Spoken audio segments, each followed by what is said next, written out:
Andrew Tate losing to Chase DeMoor shocked a lot of people on the internet, not because Chase is a bad fighter, but because Tate carries the image of a four-time world champion kickboxer, a man known for discipline, confidence, and dominance. The moment the result was announced, social media exploded with claims that Tate was exposed, finished, or overrated. But to truly understand what happened in that fight, you have to look beyond headlines and memes and analyze the context, because this loss was not about skill alone. It was about rules, size, timing, and circumstance. First, the most important detail that many people ignore is the rule set.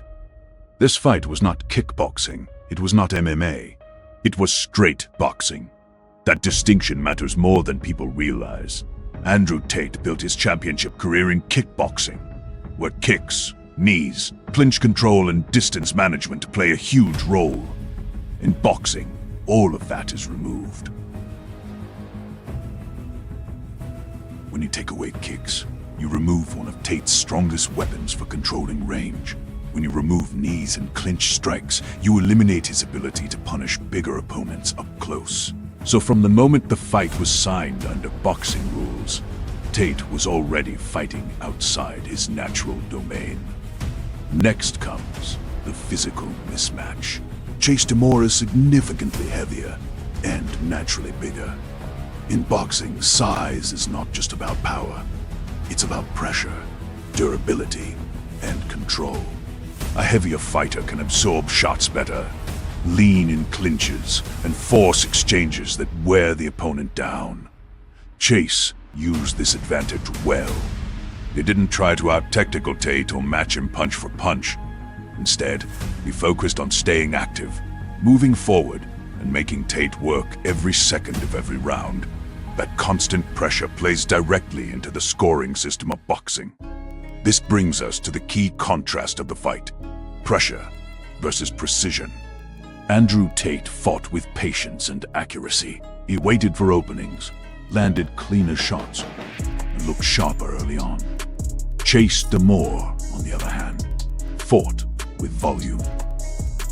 He threw more punches, stayed aggressive, and kept the fight in Tate's space. In boxing, judges score rounds based on activity, control, and effective aggression. Even if Tate landed the cleaner punches, Chase's volume and forward pressure often did enough to win rounds on the scorecards. Another crucial factor was conditioning and ring rust. Tate had not fought competitively in years. No matter how disciplined someone is in training, nothing fully replaces live fight experience. Timing, endurance, and rhythm are sharpened through competition, not just preparation. As the rounds went on, Tate began to slow.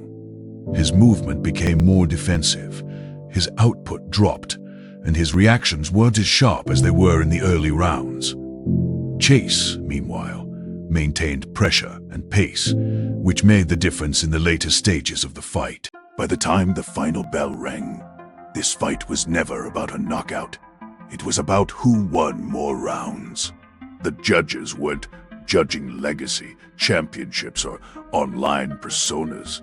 They were judging what happened inside the ring, round by round. Chase DeMoor did enough through pressure, size, and activity to secure the decision. It wasn't controversial. It wasn't rigged. It was simply how boxing is scored. The final truth is this: Andrew Tate did not get exposed as a fighter. He stepped into a rule set that limited his strengths, faced a larger opponent who fought the right strategy, and did so after years away from competition. In kickboxing, the outcome could look very different. In MMA, the dynamic would change again. But on that night, under boxing rules, Chase DeMoor was the better man. This fight is actually a powerful reminder of an important life lesson. Context matters. A loss in the wrong environment does not erase years of success in the right one. Chase DeMoor won fair and square. Andrew Tate lost fair and square.